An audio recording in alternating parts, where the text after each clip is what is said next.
నేను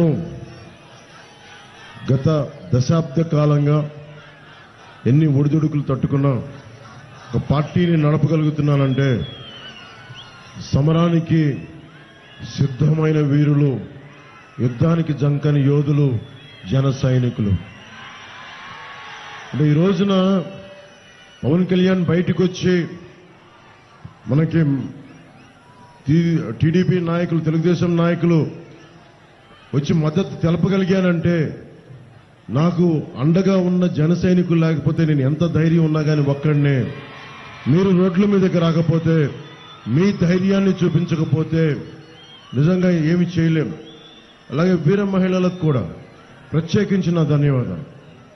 అంటే ఎన్నో సందర్భాల్లో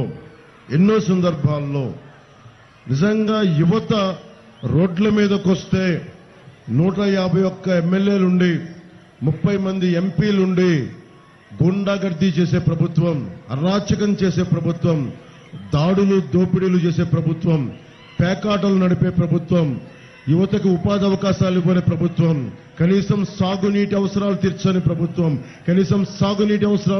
ప్రభుత్వం, ఇవన్నిటిని తట్టుకొని నిలబడగలిగాను. నేను తెలుగుదేశం పార్టీకి అండగా ఉండగలిగానంటే మబ్బుల్లో పరిగెత్తే పిడుగులు లాంటి మా జన సైనికులకి, కథం తొక్కే వీర మహిళలకి, మీ అందరికీ 2 చేతులెత్తి నేను నమస్కారం తెలియజేస్తున్నాను.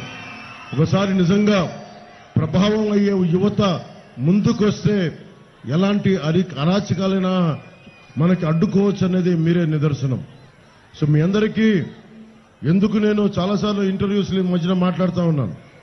అందరూ అడుగుతున్నారు, రాజీవ్ సర్దేశాయ్ దగ్గర నుంచి ఈ నేషనల్ ఛానల్స్ అంతా అడుగుతున్నారు, మీరు ఎందుకు ఓడిపోయినా బలంగా ఉన్నారు, ఎందుకు నిలబడ్డారు అంటే, నేను మా నాన్న ఇక్కడ మంగళగిరిలో దగ్గర నుంచి పొన్నూరు, బాపట్ల ఇలాంటి ప్రాంతాల్లో ఒక కానిస్టేబుల్గా పనిచేసిన వ్యక్తి.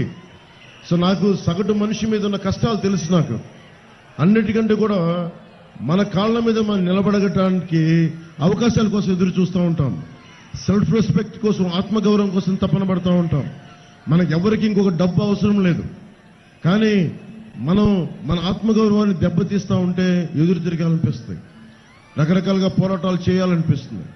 సో సగటు మనిషి కోపం, ఆవేదనని అర్థం చేసుకున్నవాడిని.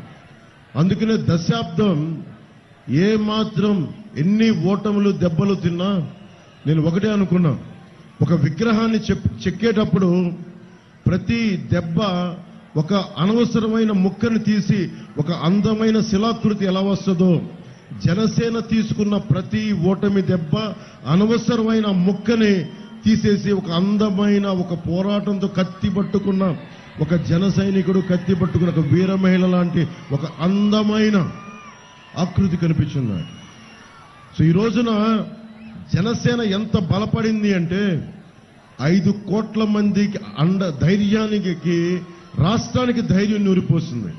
అలాంటి జనసేన పార్టీ మద్దతుదారులకి, జన సైనికులకి, మీ అందరికీ ఎన్ని కృతజ్ఞతలు, ఎన్ని చేతులెత్తి నమస్కారాలు చెప్పినా నా కృతజ్ఞత తీరట్లా. విద్య ఏ రాష్ట్రానికైనా ఏం కావాలి, ఏ నేలకైనా ఏదైనా ఏం కావాలి? విద్య, వైద్యం, ఉపాధి, సాగునీరు, తాగునీరు, లా అండ్ ఆర్డర్. విద్య ఉంది మనకి. 7,300 పైచిలకు ఎయిడెడ్ స్కూల్స్ మూసేశారు. 60,000 పైగా చిన్నపిల్లలు 5 ఏళ్ల వయసు నుంచి 18 ఏళ్ల వయసున్న పిల్లలు చనిపోయారు. ఈ ప్రభుత్వం పట్టించుకోలే. అలాగే మెగా ఏదైనా చదువులు చెప్దామంటే కూర్చొని ఫీజు రీయింబర్స్మెంట్లు ఇవ్వలేదు. ఇలా ఏది తీసుకున్న విద్యకి చాలా అన్యాయం చేసింది. అందుకనే మనకి కూటమి ప్రభుత్వం రాగానే విద్యకి పెద్దపీట వేస్తాం. ఫీజు రీయింబర్స్మెంట్లు కానీ, ఉచిత విద్యలు కానీ, ప్రతి విద్యార్థికి మనకి దాదాపు 15,000 రూపాయలు ఎంతమంది బిడ్డలున్నా ఆ బిడ్డలకి అందించేలాగా మనం